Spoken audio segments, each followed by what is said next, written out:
Srila Prabhupada ki jai. There is a blue boy, and if you marry that blue boy, you will have blue children. And that's the point. Bhaktisiddhanta Saraswati Thakur used to say that. When he went to Vrindavan, and he said, don't marry a blue boy. Because everyone in Vrindavan at his time, they were Sahijyas. Even now, they meditate on Krishna, and they think they are gopis, and then they are wedded to Krishna, they are brides of Krishna. And Bhaktisiddhanta used this terminology of blue boy and marriage and to actually make a sarcastic comment that all these Sahijyas and Babajis in Vrindavan, they're imagining that they are meditating on Krishna, but actually they're meditating on a blue boy. Why he said that? Because, actually he also said, they're meditating on a blue boy, and they're thinking that Krishna is a blue boy and they are gopis. So he was saying that that in the next life they will become a woman with a blue body, something like that, a mixture, something. He was making fun about them. That's the idea.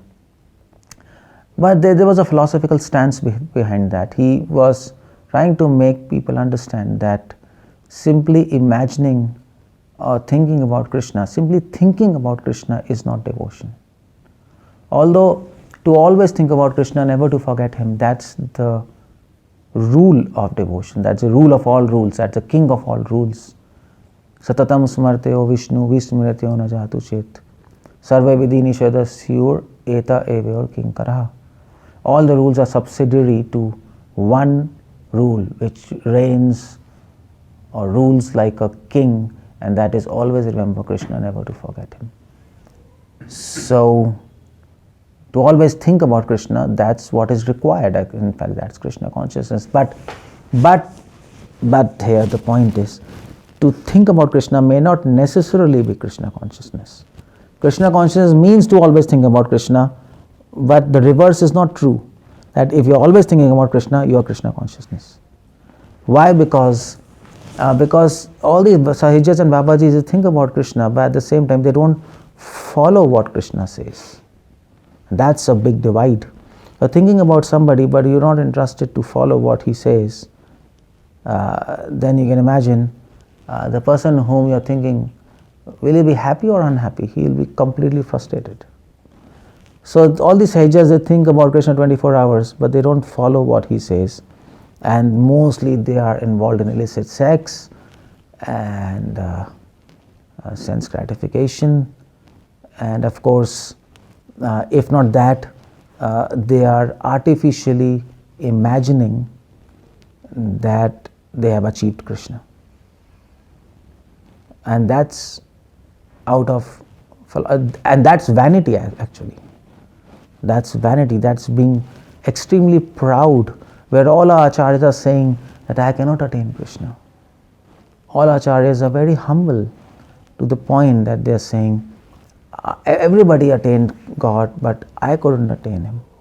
And here are people who are saying, well, I have attained God. Now that's proud, and Krishna doesn't accept people who are proud. So although they are meditating on Krishna, but Krishna is not accepting them. That's the point there. Because either they are not following his instructions, or if they are following, then they are full of pride that they have become the brides of Krishna, as if that's very easy to do that.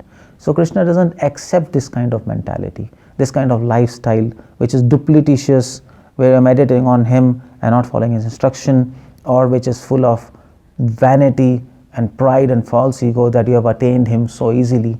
He doesn't accept. So that's why Bhaktisiddhanta used to make fun of them. He used to say they're meditating on a blue boy.